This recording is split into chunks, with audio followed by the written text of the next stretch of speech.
Yeah, $1 sushi or $6,500 In this video, sushi we're taking on in Japan's cheapest sushi, their most mid-price sushi, and then one of the most expensive sushi experiences you can find in this country is what we're doing last. Last time I did this challenge, I was in Los Angeles, California, USA. I went to a little restaurant called Nobu. Kim Kardashian has been there. And guess what? It was awful. The food wasn't that good, and it cost over $500 or over $300. I don't know. It was way too expensive. That episode was such a traumatizing disappointment that I decided to come to the place where they actually invented sushi, Japan. But even in this country, sushi is very wide-ranging. You can find sushi that's very affordable, and you can find sushi that could cost up to thousands and thousands of dollars. That's what we're doing today. In the end, I want to find out, is Japanese sushi actually better than Los Angeles sushi? Should be pretty easy. And finally, I want to find out if spending way more money gives you a way better sushi experience. Right now, we're on our way to our first and most affordable location. Let's move. We have arrived at our first location, Kura Sushi. Here, they have conveyor belt sushi. Basically, you sit down and you wait for the sushi to come to you. Yes, you can order if you want to, but the fun of it is kind of seeing what pops up and what rolls by as you're sitting in place. This is our cheapest location of the day. Let's go find out how cheap it really is. Right now, I'm here with the PR manager. Sir, put her there. I'm very excited to be here because I love conveyor belt sushi. Do you want to explain a little bit about how this place works? From the point you step foot into this store, everything is self-service. And that's why at Kurazushi, something that's considered so expensive, like sushi, can be really affordable. Kura Sushi, we hate paying for health insurance. Is that your motto? No, I love it because humans, they cost a lot of money, but what doesn't cost a lot of money is automation. Let's talk about price. What is your cheapest plate of sushi?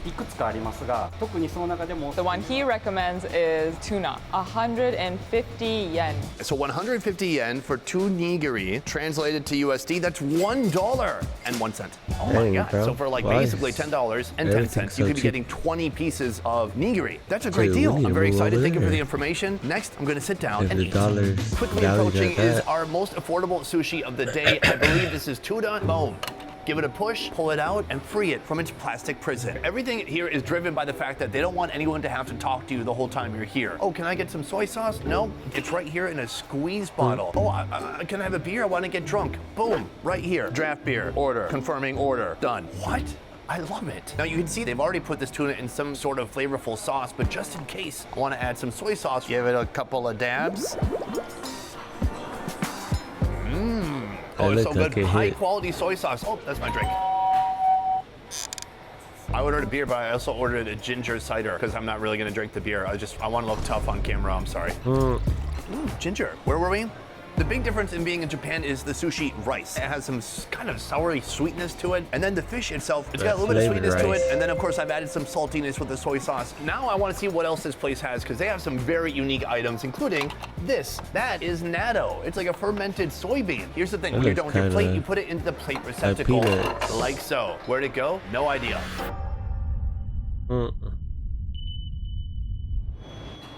This franchise has dozens of locations in the USA, and I forgot that I've actually been to one of them. But the menu is completely different, and that's because the palate of Americans is all fracked up. But then you come here and you get to try the real cool stuff like this, natto.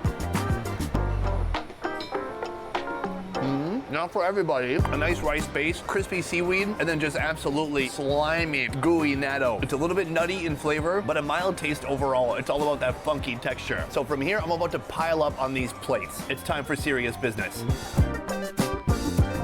Oh, yeah. All right, folks, we have another round of random plates that appeared before me. Let's go one by one. This one here is a chicken egg. We've got some green onion, and then I'm just told a bunch of different seafood here. I'm gonna throw some soy sauce on there. Oh, it's spicy. It tastes like Korean gochujang, and the egg is imperceptible. It kind of just faded away into the background behind that spice, but a very nice... Yeah. Someone else getting beer. It's only 11:36. Nice. Moving on to our next dish. Right here, a little bit of pork. It looks like a thin strip of bacon with sauce on it that's been put on some rice. Fatty roasted pork draped with almost just a sweet, savory teriyaki sauce. It's an excellent experience. Here, beef. It looks like a little Salisbury steak with a dollop of mayonnaise on top. Why do I like that so much? It tastes like beef that has a lot of fillers on the inside. So this is all stuff you can get from the conveyor belt. But now I'm gonna go to the iPad and order some items that you don't see on here so frequently. What's that? They be passing by quick.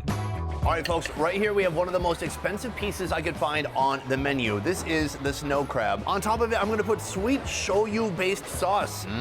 Sweet soy sauce. Not bad. Probably salty soy sauce would have been better than sweet. It's juicy. The crab itself is sweet. For the price, that was still only about $2.20. So it's pretty impressive. Come take a look at what else we got. This is abalone, and then next to it, something I've never seen before. This is a squid tempura nigiri. I mean, why is it even a nigiri at this point? It's just a giant piece of squid that's fried, and they just stuck a piece of rice to it. I love it. That's good. Honestly, the rice completely unnecessary. Anything tempura in Japan is so delicious because they have such a light, fluffy batter that gets so crispy. Look at this thing. So this is our most affordable sushi experience, with sushi coming in at just $1.01. By the end of this video, we'll be trying a sushi experience that costs over $6,000. But right now, we're headed to our most medium-priced sushi location, where they're making the biggest sushi in the world. But first, I want to tell you, if you're planning to travel here to Japan, I highly recommend booking a food tour or a food experience with buyfood.com. I'll be talking more about them at the end of the video. For now, on to our next location. We have come to our second location. Right behind me, a place serving the absolute most medium-priced sushi you can imagine. Here, it's a little bit more expensive and the quality is a lot higher. But we're not just here for better quality sushi, we are here for bigger sushi. How much does it cost? Why does it exist? How do they make it? I have so many questions. Let's go inside now and find out more. I found evidence of a good time.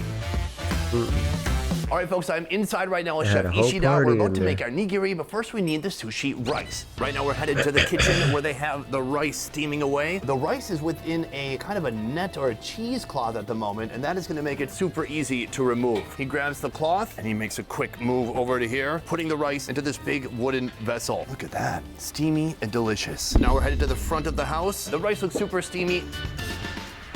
Honestly, it just smells like steamed rice. Many of you may not know, but sushi has nothing to do with the fish. Actually, it refers to this right here, the vinegar that goes into the sushi rice, giving it its distinct flavor. Carefully, he drizzles the vinegar over the rice, then he uses his giant wooden spoon to give it a little bit of a mix. Now it no longer smells like just normal steamed rice. There's a very sour, astringent scent in the room coming off this rice. My God, he's gonna put even more vinegar inside. I've never seen such a brown sushi rice before. It looks like this stage is complete.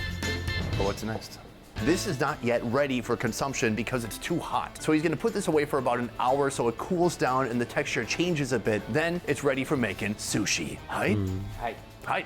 I wanna have a hide off with this guy. Hi. Hi. Hi. All right, folks, we have our fish, we have our rice, and we are ready for action. We're gonna make two different nigiris, one with tuna and one with salmon. Step one, manhandle the rice. Now, usually this rice would be something the size of your thumb. This one is gonna be absolutely gigantic. Right here, the tuna. Hold on. Hold on. Is it? That's it? Dan, climactic. Quickly, we climaxed early. That easy. Moving on to our next one, the salmon nigiri. Again, start out with a softball-sized piece of rice. Basically, that is half a fish draped beautifully over that rice. And my God, this thing is beautiful. Let's go outside and try it out. This is insane. It's kind of a border between stunt food, but it kind of looks yummy too. I'm gonna start small and work my way up. Right here, we've got the tuna, but on the side, you've got a little tuna baby. The vinegar, it just makes the rice a little bit softer, a little bit more wet, and a little bit sour. It tastes delicious. But from here, I'm gonna eat something 20 times the size. It's so ridiculous that I need gloves.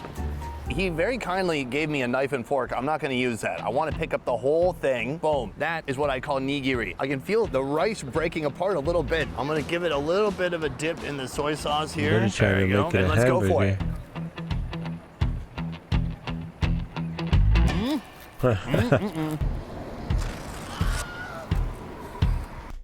I didn't even chew that.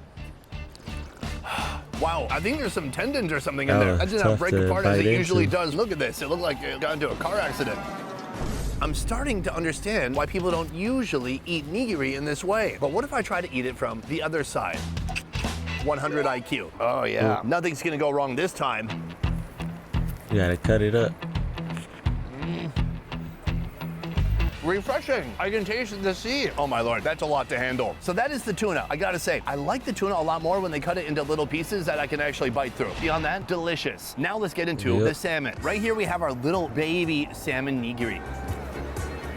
delightful. A little bit warm. It's been hanging out for about 10 minutes, but otherwise delicious. This, on the other hand, is a behemoth, a monster. How do I do this? Yeah, that's crazy. Oh God, it's so heavy. It's being crushed under the weight of its own weight. Oh my God, here we go. Yes, I've got it in my hands. That is step one. Let's give it a little bit of a dip.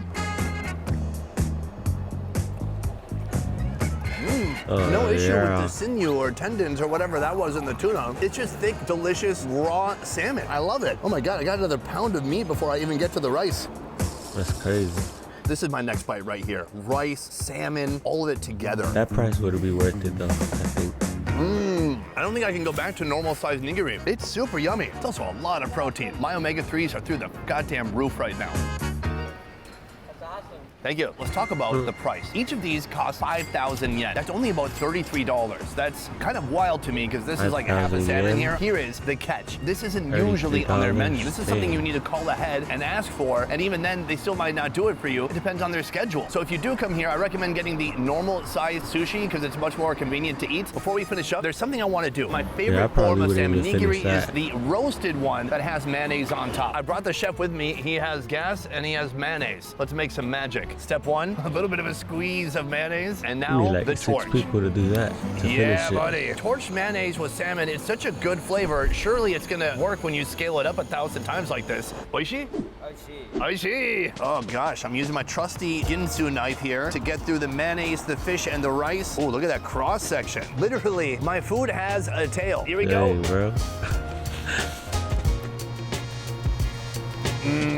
It gets messy, I can but taste it from my mouth to the top of my nose. The delicious taste of mayonnaise and also salmon and way too much rice. I'm gonna sit down here for the next hour and finish consuming both of these completely. And then after I get gout and die of mercury poisoning, I'm gonna head to our next location where we're spending well over $1,000 on one of the most expensive sushi experiences you can have here in Tokyo, Japan. Let's move in 1 hour. Probably take longer than that. We have arrived at our final and most expensive location for today. On floor 2 of this building, a humble sushi shop. But today they're doing something extraordinary. In a moment, I'm going to take part in an exclusive tuna cutting ceremony performed on a tuna that costs thousands of dollars. How much exactly? We're going to go upstairs now and find out.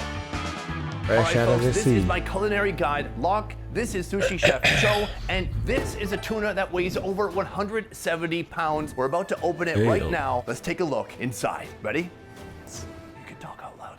Yes. Okay. So right now, they are removing the tape that has sealed this styrofoam coffin shut. On 3? Yes. 1, 2, 3. Oh, okay. That's a big boy. What an amazing reveal that was. It's in bubble wrap. At this point, this tuna could survive a plane crash. Oh, here we go. This is the real reveal right here. Holy moly. Look at this thing. Oh my God. Oh my God, it's so slippery and heavy. This massive fish requires 3 to 4 grown men to remove it from its styrofoam coffin. Wow, what a monster. Look at this thing. And it still has the sales How do you sticker. even catch Guaranteed that? fresh. This here is a bluefin tuna. It is a farm-raised tuna, as many of the bluefin tuna these days are. It is the most premium form of tuna, and it's gigantic. This one right here costs about $6,500. Today, Chef Cho is preparing 7 different unique cuts of tuna. Our first course, kamaturo, also known as that tuna looks collarbone. good, bro. But before we I can might get have to to it, get Chef into Cho tuna, has to bro. play surgeon. First, he removes the dorsal fin. Oh my Sushi, gosh, I he's got a guess. sharp knife. Next, off with its head. Oh, yeah, well done. As we Yeah, I reveal said, the tender, you can feed delicious a lot of meat on its people with upper that. back, or the dorsal side. Finally, we arrive at the prized collarbone. Oh, it's a massive collarbone. Look at how fatty it is. The marbling is fantastic because the quantity is very small, so that's why it's a very highly prized and highly sought after. After some delicate bone removal, we're left with a modest portion of sashimi, sliced into smaller, melt-in-your-mouth bites. This looks so heavy, fatty, and almost greasy, like my hair 2 hours after I shower. I can't help it, don't laugh. Okay, all right. Thank you. I'm just gonna get a little bit of a dip. Cheers. Oh, wow. Wow. I don't think I've ever had that part of the tuna. It's very soft. With a normal, like fatty belly, you have a little bit of tendon in there, so it can be a little bit chewy. But this part at the collarbone, like, there's no tendon, so it tastes like butter. It just melts right in your mouth. You took the buttery words right out of my mouth. Yep. For our next course, we're turning our attention to the body of the fish. Ooh. Hey, look at The that. upper back meat is set aside for later because the Imagine tuna catching belly that, has bro. 3 distinct meat cuts that we're after. Fisherman dream. Yeah, buddy. Oh, yeah, I got it. Thank you. Good. It's on my watch. So right in the center, you have this red meat over here, right? It's called akami. So it's very lean. It doesn't have any fat content in there. And right, like a little bit at the bottom over here, we have the chutoro. So chutoro is medium fatty, but the highly sought after part is actually this part, the upper belly part. It's really, really tender. Let's dig into it. He begins by slicing the belly into more manageable chunks, trimming away the membranes and any undesirable bits. Then he begins to target each cut of the meat we're after, starting with akami, the leanest cut. It is a very deep, beautiful color. He then moves on to the medium lean chotoro. And finally, the crown jewel, otoro, the fattiest and most coveted meat from this section Hey, of he the be tuna. getting them cuts good Each too. will be carefully sliced into sashimi. Effortless. So we have 3 different types of tuna sashimi here. When people in the USA get tuna sashimi, which one are they eating? Usually they probably eating like the lean part because the lean part, it has the most quantity in the fish, so it's very easy to export to other countries. I'm just gonna hit it with a little bit of soy sauce.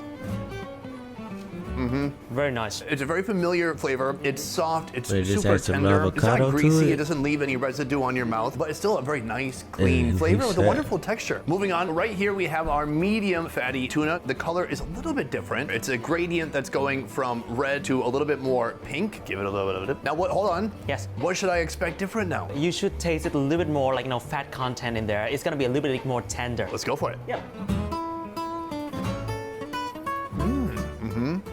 A little fat, a little bit more residue. It tastes a little bit similar though. I'm not a master yet.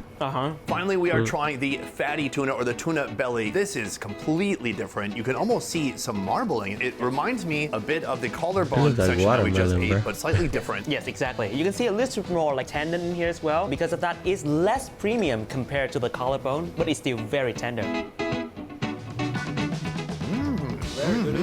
Oh, it's so rich. It kind of melts in your mouth. Of course, you're still getting that amazing seafood essence, but it went down like a piece of greasy butter. Yeah, I know. So that's 4 parts of the tuna. How many more are there? We also have the bone over here, which is called nakaochi. From the head over here, we have the noten. It's very tiny in quantity as well, and we're gonna try that next. Chef Cho, showcasing his expert knife skills, carefully slices up the tuna, Bro, that's a whole leaving workout behind right there, only the bro. bone and just a bit of remaining meat, known as nakaochi.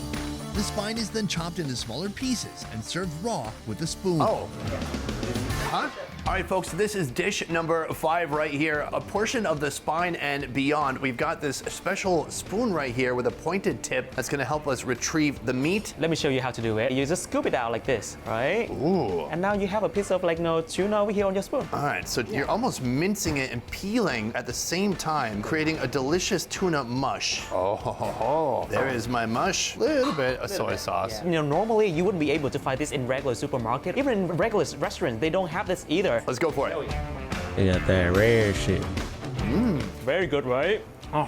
It's a similar amount of leanness. It's not greasy or fatty, but it's a different texture experience. The way you kind of take those thin pieces that would ordinarily be kind of useless and almost mince them up or turn it into a little bit of a tuna mush. It's lovely. Now that the body and spine have been removed, all that's left is the head. With that, we're ready to explore 2 more dishes, starting with the tuna cheek. So right here we have the entire tuna cheek. It's such a unique, hard texture. There's some fatty bits, there's some marbling. The cheek is marinated, coated in flour, and then popped straight into the fryer until it's a glorious golden brown. All right, folks, we have dish number 6 right here. It looks amazing. It's super warm, it's greasy. Let's go for it. Yes. It's so hot. It's a completely different experience from anything we've had so Like far fried because chicken, it's Mom. cooked. Exactly. And the difference in flavor with the tuna between raw tuna, which has a much more mild flavor, to when you cook it, it really brings out kind of the fishiness of the tuna. So you've got that mixed with a nice crispy outer shell.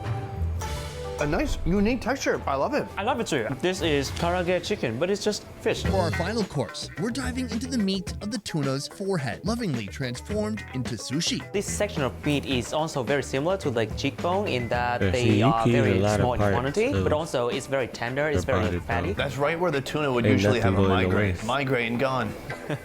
Wow, look at that beautiful strip of meat. The first thing he does is cut this forehead meat into thin slices. From here, it's time to prepare the rice. He takes a little dollop of wasabi, he puts it on the rice, he pinches it into the perfect shape, and he puts the tuna forehead on top. The final step is absolutely torching that tuna. And this here is our final product. yeah. It looks amazing. Please. Yes, I'll take one, and I'm gonna dip it in soy sauce. A reverse flip, only hit a little bit of the fish. Oh, I will put it in my mouth. You ate it already? He couldn't Sorry. wait. Let's go for it. Oh my God.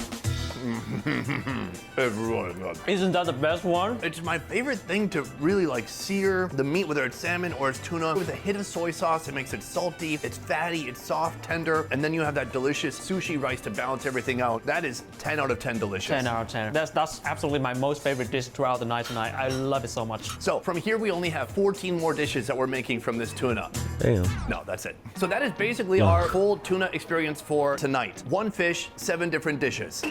I gotta say, I'm very impressed. I thought you showed like, you know, it's just like 6. 1 Oh, fish, man, you're 7 good. different dishes. Is this 7? So But you sound like, can't you know, like, count. oh, anyway. Sorry. From here, I still need to head outside and tell you which experience today gave me the most bang for my buck. Let's go outside and talk about it. All right, folks, today I had 3 different sushi experiences at 3 different price points. And right now I'm gonna tell you which one gave me the most bang for my buck. The thing is, if I had to spend $6,500 for that experience, I probably wouldn't do it. But the thing is, you can do that experience similar to what I just did for only around $200. That tuna cutting show is put on by That's not Tokyo bad, though. Localized, and you can book it through buyfood.com. If you book this tuna cutting experience, not only do you get a show, but you also get unlimited food and unlimited alcohol. So with that said, I would 200 for that, 100% have to say the tuna cutting show Pretty gave good. me the most bang for my buck. But that's my opinion. You guys let me know downstairs what you think. Which one would you most do? Because the first one's cheaper, but let me tell you what it doesn't come with: unlimited alcohol. If you got a big enough gullet, you can drink your money back. Anyways, that is it for this video, guys. A giant step up from when I went to Nobu in Los Angeles. I went from a tragedy gotta to go a fairy try tale all ending. these It couldn't be spots, any bro. better. I hope you enjoyed watching. That is it for this one. Thanks so much for watching. Eventually. I'll see you next time. Peace. All right. Now Alright. Thanks for watching. Please